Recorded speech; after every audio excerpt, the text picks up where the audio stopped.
Yeah, you see, I went through all the little schooling I I had without any insight, or should I say, without any deep insight into the history of my culture and my country. I got to a point that I felt that that should be a bad thing, for me not to really have insight into the history of my culture, my country, my continent. So I decided that, okay, what I'm going to do is I'm going to search for any book and every book I could find about people and history, like people who have influenced the history of my culture and that history itself. So I started reading different books about the history of Africa, and of course, this is one of the good read, How Europe Underdeveloped Africa. I read these. Then I went further to read History of West Africa. I'm in West Africa, for people who don't know. Then I moved to individuals who have participated in some way, in the history. Then, of course, Long Walk to Freedom is the autobiography actually, of Nelson Mandela. Then I went to read biography of one of the famous and most loved politician in my country, that is Obafemi Awolowo. I cannot find it easily here now. And what I'm trying to do when I'm doing all this study is to understand my roots. Like, I want to understand history of Africa, because I really hope I am one of those who can contribute in some way to the progress of Africa. So if I want to achieve that goal, I will have to understand where we are coming from. So it is by understanding where we are coming from that I can have insight into why we are here and how to drive ourselves from here to, the future we desire.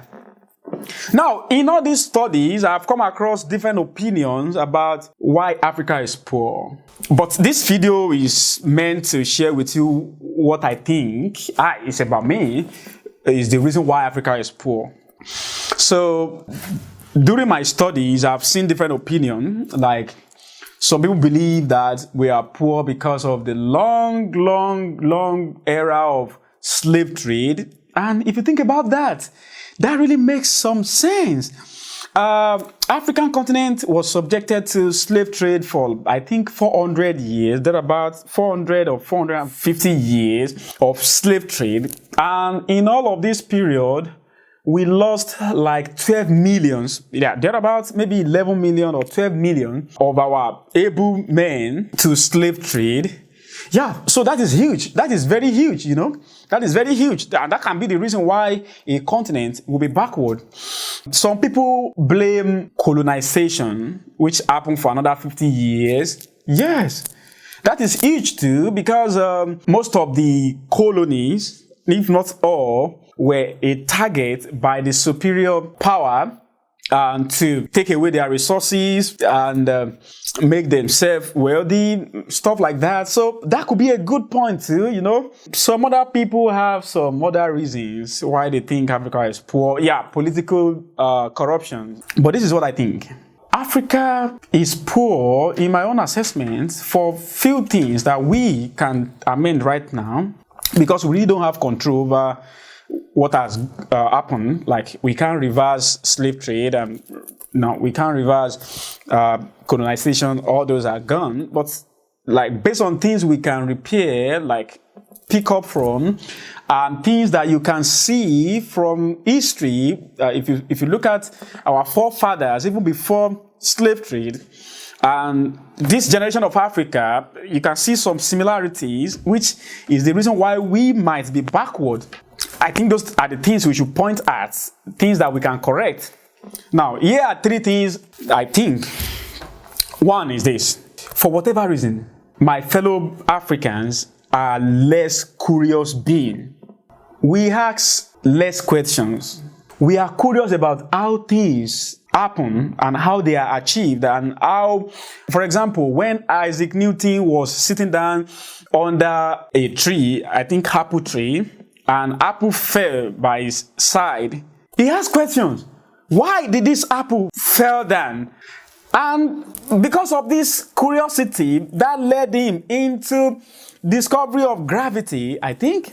If you look at our culture, curiosity is not encouraged. Curious people ask a lot of questions. Curious people want to know why. Why are you able to hear me now where you are hearing me from? Why are you able to see my image when I'm not in front of you? What is happening here? So, because of that curiosity, curious people tend to read a lot. They tend to ask questions, search for knowledge, read a whole lot, and stuff like that. Now, if you really don't see the picture when I say our people, my people, are not as curious as we should be, I have two ways to prove that. Way number one is go to the internet and search the countries that read most. There are different studies about that. Countries of the world that read most. And I promise you, you will probably not find any African country in number 1 to 10.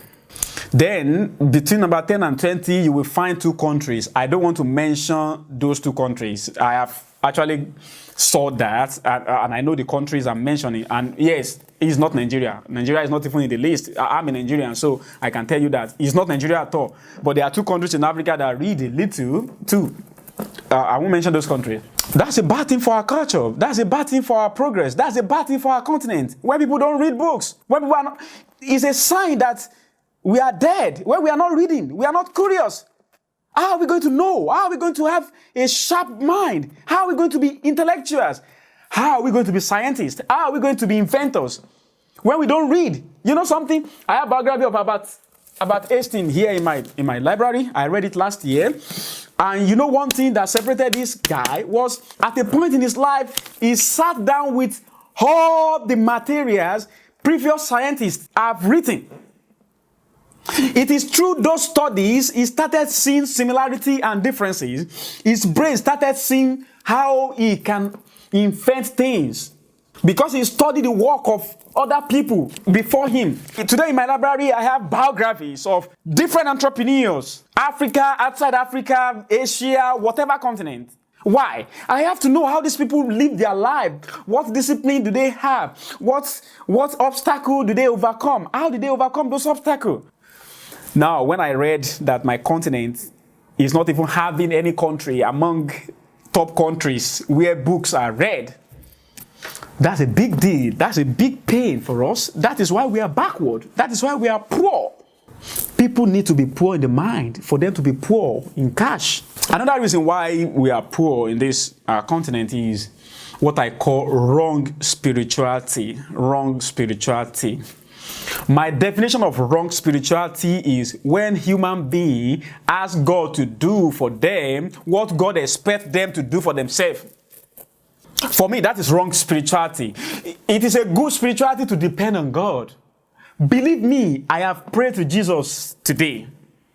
Believe me, I have read Bible, 2 chapters of Bible today. So I am not an atheist. I am not an antichrist. But I understand there is right spirituality and there is wrong spirituality. Right spirituality is depending on God for what God alone can do. Wrong spirituality is depending on God for what God is expecting me to do. So let me give you some example here. Africans will not figure out how can we make light to travel. Light can travel, right? How can we make light to travel from point A to point B? Okay, how can we be the next person to invent the massive artificial intelligence that can make me, as I'm speaking to you now, to be able to have handshake with you wherever you are? You know, as I'm speaking with you now, won't you like it if I can have handshake with you? African will not be curious about figuring that out. African will not think about how can we transport ourselves from the planet Earth to another planet. Yeah, instead, we can spend 17 hours a day in church asking God to prosper us. How do you become prosperous? This led me to the third point, which is irresponsibility. I'm not even sure. Maybe this video is not turning to becoming abusive. But I think it is the truth I'm saying here. My people, that is why I can say it to you. I'm not white, so you wouldn't say it is racism. I'm speaking to my people, and I'm speaking to my brethren. So, like, we are telling ourselves the truth here. Which, if we don't tell ourselves the truth, who will tell us? Like, my people, in my culture, in my continent, can spend 17 hours in the church asking God to prosper us, asking God to bless us, to make us wealthy. But we will not take responsibility. That is what I call wrong religion in the first place. Now again, it is irresponsibility. Like, God will not give people fruit. It gives them seed. So let me explain that. God will never give you fruit. Meaning, you will never wake up one day and see the alert on your phone for $1 million that God dropped in your bank account. God will not do it, even though He can do it. Instead, God will give you a seed of $1 million. Now, you have responsibility more than God. God giving you that seed means you have to trust yourself. Not God this time around, you. You have to trust you that you have the capacity to pursue that idea that God dropped in your mind, and you have to step out to go and do it. Then God will not make your journey easy because He is God and your Father. No. You are going to make mistakes. You are going to fail. You are going to get criticized by other people. Some people will not want to become your friend again because you are broke. When I was broke, my phone did not ring. Because people don't like to call you when you are broke, you know. So you will have to go through all these things, even though God is your Father. Then it is your responsibility to keep on fighting, learning, reading. You think God will read books for you? You think God will give you knowledge? Solomon is considered the wisest man in his day. In Ecclesiastes chapter 1, Solomon said, "And I desire to seek knowledge." He didn't become wise because God dropped wisdom into his head. He became wise because he studied, he read. Daniel chapter 9, because I should quote Bible, because some people, when you speak against some things, they think you are atheist. Daniel chapter 9, Daniel said, "And I understand by the book." He was reading. He was a reader. Apostle Paul in 2 Timothy, I think 2 Timothy, he asked Timothy, "When you are coming, bring my books." That is very important because this guy actually said in previous verses of the same book that he is about to die. He was in prison and he knew by the Spirit of the Most High God that he was about to die. Then he asked Timothy to bring book for him, even though he was about to die. He still wanted to read. That reminds me about one great politician in Nigeria, Obafemi Awolowo. He went to buy a book like 3 days before he would die, and he was reading. He read till he died. Like, God will not do that for you. I'm sorry. God will not do that for you. God will not do that for you. It is your responsibility. So one of the reasons why, which is the third reason I want to list here, Africa is backward, is irresponsibility. You know, I just finished a book a few days ago, the title is Up From Slavery, by Booker T. Washington. You know, this guy was a slave and he spent several years, then he got his freedom. Then he became a leader of black race in America. And this book is about his experience. If you're an African, maybe you should go and read it. And this guy is talking about the fact that if, as a people, black race, we want to progress ourselves, we have to learn how to take responsibility. We have to learn how to contribute to the world. We can't just fold our hands, looking at other continents of the world, making things for us, inventing things for us, and we enjoy consuming them. We have to step up and take up upon ourselves the responsibility of creating something.